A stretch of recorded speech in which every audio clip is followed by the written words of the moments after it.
name's Jeremy. Usher. For those of you who don't know, or don't recognize Jimmy in my face, or didn't read your bulletins. And I'm proud to be Jimmy Usher's son.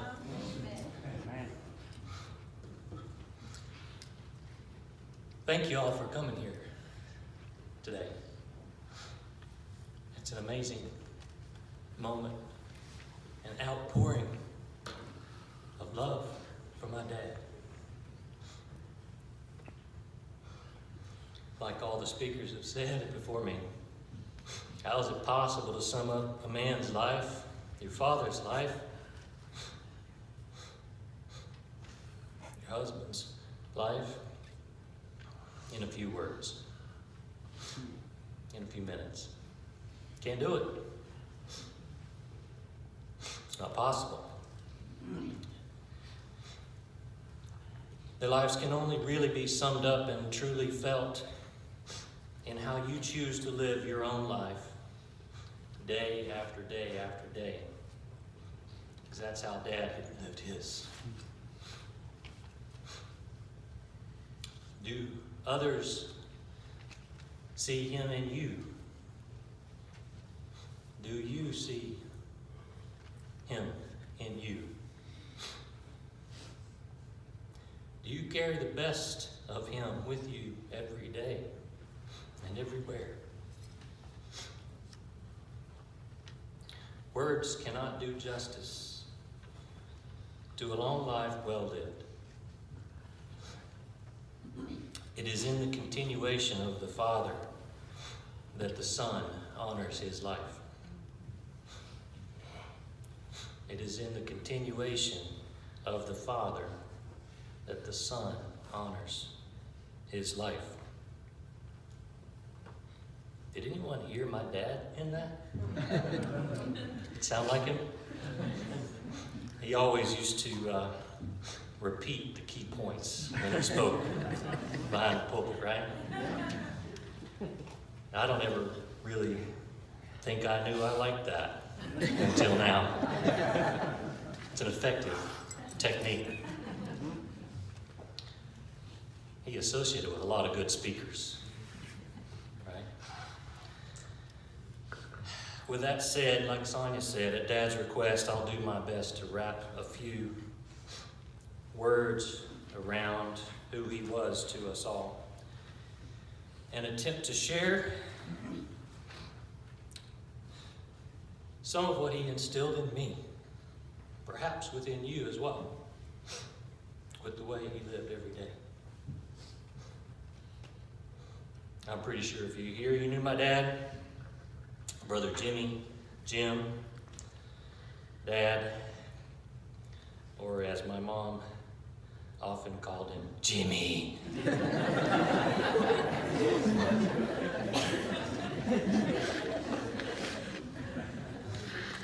I'm not sure everyone here, except his family, knew the origins of his life. Although he was an open and transparent guy, you may have heard some of these stories. But really, I wanted to share what I understood was one of the pivotal stories of his life, and the moment when Jimmy began to become Brother Jimmy. He grew up a poor boy, at least by American standards, in the post-war 40s and 50s, in the projects of Meridian, Mississippi, with a father that was, to be polite, less than attentive. The stories he told Sonia and me of those days were mostly of his mischief. You and Dad got in a lot of trouble, I think, Tommy, right? Stealing a candy bar. I don't know if you were involved in that caper or not. Cinnamon rolls. Cinnamon rolls, okay. Moon pies and RC colas, maybe. From the local grocery store. He told me to grandmother made him go down and give it back. She was a light for him. Bullying some neighborhood kids who looked a bit different than he did, of his father's absence and erratic behavior. And he talked a lot about tennis. We've heard about that today. A sport he played quite well his entire life, and they gave him this massive, powerful right wrist, twice the size of his left. I don't know if you guys ever shook hands with him, but and calves like Adonis, right? In those formative pre-adult days, his life teetered on the edge between right and wrong, between good and bad, between a life of mere existence and a life of purpose. And what path would Jimmy choose? What crowd would he decide to hang out with? And what life would he ultimately lead? And the fork, as I understand it, from the stories he told me and may have told you, came one fateful day on the tennis court. He was a championship tennis player, like we've heard, in the state of Mississippi. And, ad-lib here a little bit. He was such a good tennis player that you would think he'd want me to be a tennis player too. He was such a good preacher, you'd think he'd want me to stand up here and do this as well. But like we've heard from everybody, he wanted everybody to challenge him to run their own race and to be their own person. And he's let me be that, as I'm sure all of you guys know. But if I'm not mistaken, he was the high school doubles champion, I believe 5 years in a row. He told me he won it in 8th grade too. I don't know if it was he's an honest man, but maybe he forgot. I don't know. He also won a few singles championships as well. A lot of accolades. But one summer when he was 15, as I understand it, my son Alex's age, he was playing for the state championship and the chance to travel to a national tournament if he won his next match. A real opportunity. And he played well, was whooping up on people. I always like to say whooping up. That's true. Maybe he got that from you. No, I never heard that word. A lot of words he never heard until you told him.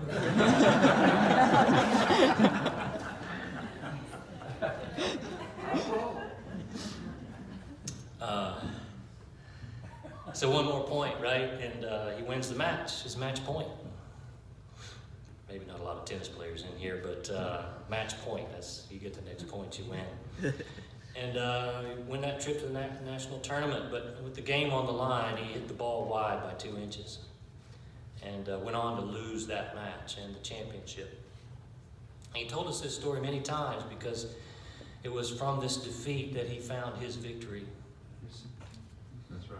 He'd won the match. Had he won the match, he would have missed going to church camp that summer and may never have received Christ in his life.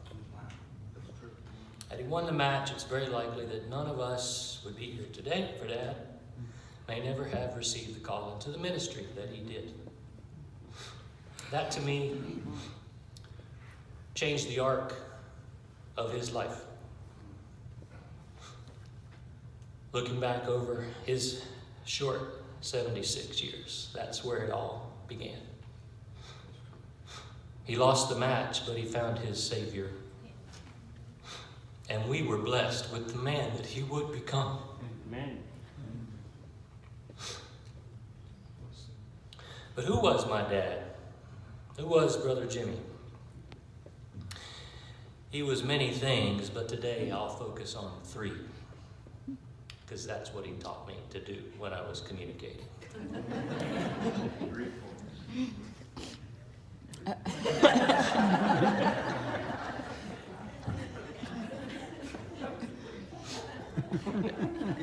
He was fun-loving. He was curious. And he was a giving soul. We all got to know him and love him and enjoy our time with him because he was open and happy and fun-loving. And we all have our stories, Harold. I wonder who's got the best stories, though. At the dinner table the other day when my family was reminiscing about him in the early moments after learning about his death, our tears were broken with the laughter you get when the sadness needs to be chased away with happy thoughts. We remembered how Dad used to do these things with his hands.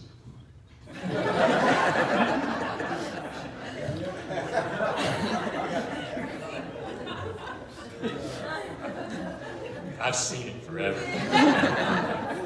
Whoa.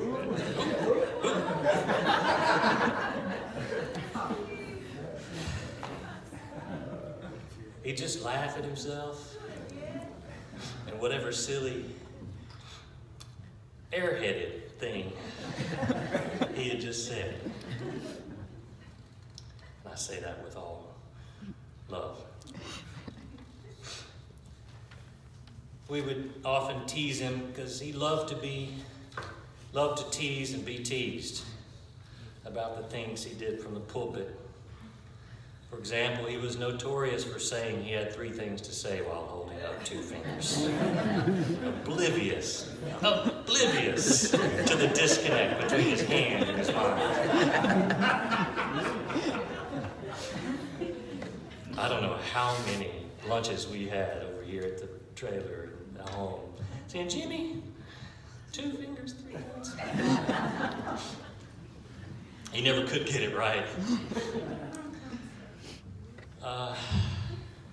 To this day, I communicate in 3s.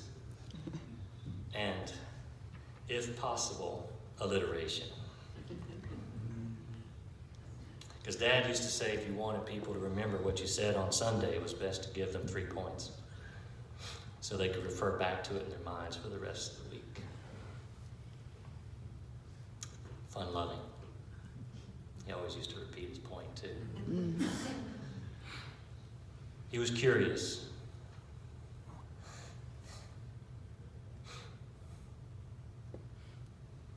Dad was born in humble circumstances, but his curiosity and choice of a wife, who I believe was interested in the mission field, took him on adventures all around the world. From the summer he spent with this crazy dude on a mission in Harlem. Not a place you'd expect to find a boy from Meridian, Mississippi in 1970. Thank you for watching out over him.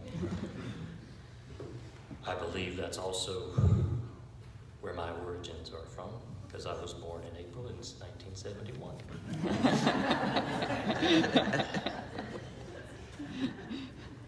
To meeting Mother Teresa in Calcutta, India. Dad was always on the move. In fact, just a few weeks before he died, he was with you driving trucks up into the hills of Honduras to minister to the people there. But his curiosity went beyond travel. He was constantly reading and giving books as gifts for others to read. I don't know how many books Dad has given me I've never touched. In fact,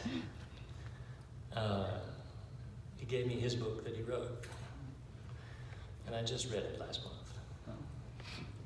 Special book. How many copies we have in the back?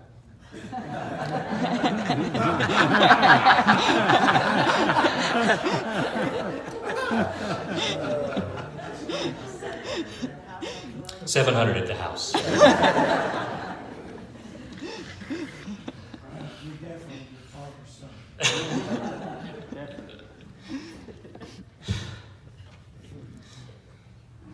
In fact, one of Daniela's favorite memories of Dad is the time she spent discussing American literature with him walking on the streets of Florence, Italy, combining both his love of travel with his love of reading. And I caught that curiosity bug from Dad when he took our family on a mission to Mexico when I was, I don't know, was I 10-ish? It's author right here. I'll never forget Arthur Ray saying, I've been out of the country once. I went all the way to Birmingham.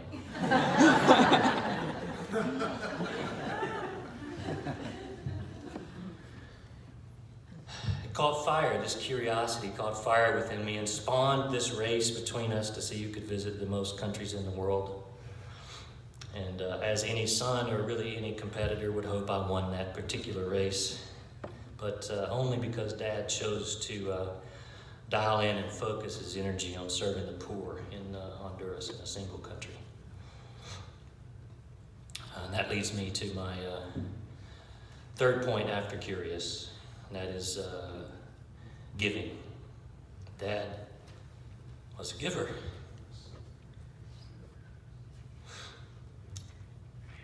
This is painful, guys. It is, I but it's okay. wasn't expecting to do this fast and this soon.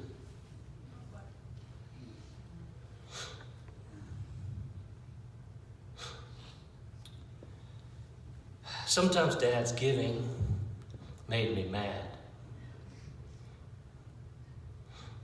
He was giving everybody else. What was he giving to me? His light was pointing outwards, servicing his community. Sometimes I got a little jealous of all you guys.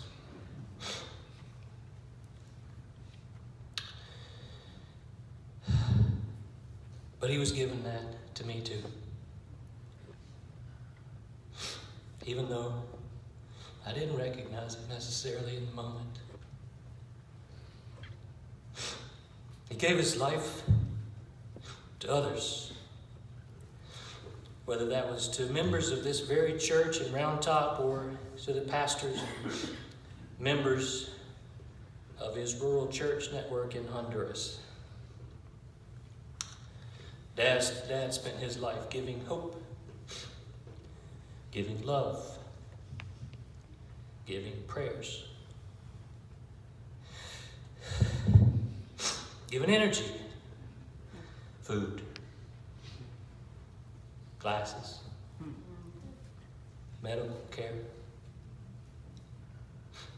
power, jobs, fish, shelter, giving.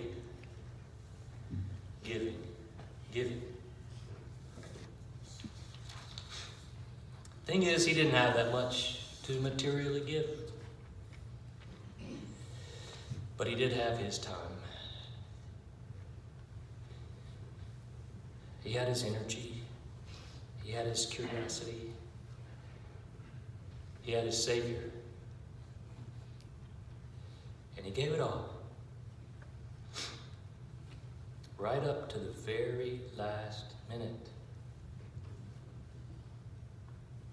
Jimmy, I'm sorry, but I've been trying to get my dad to stop coming to Honduras. It was hard on him.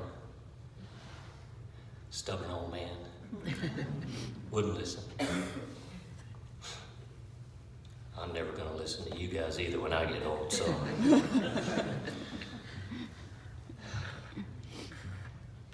So to recap, 3 things: fun-loving, curious, and giving.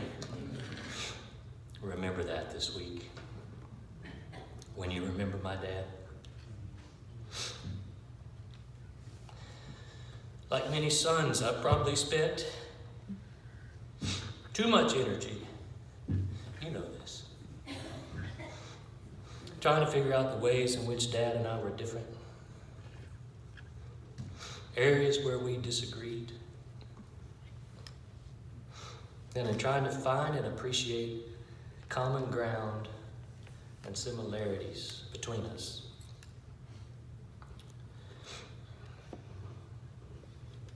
Truly, there is no way I can emulate all the good things that Dad showed us every day. Special dude. He was his own man, as am I.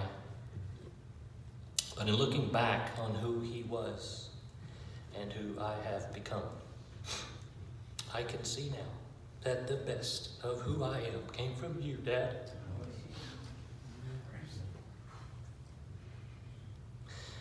You left us too soon, big man.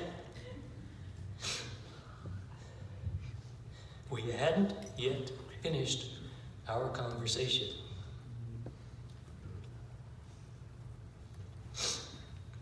But I know you love me, and I thank those who said that from up here. And I know that you know I loved you too.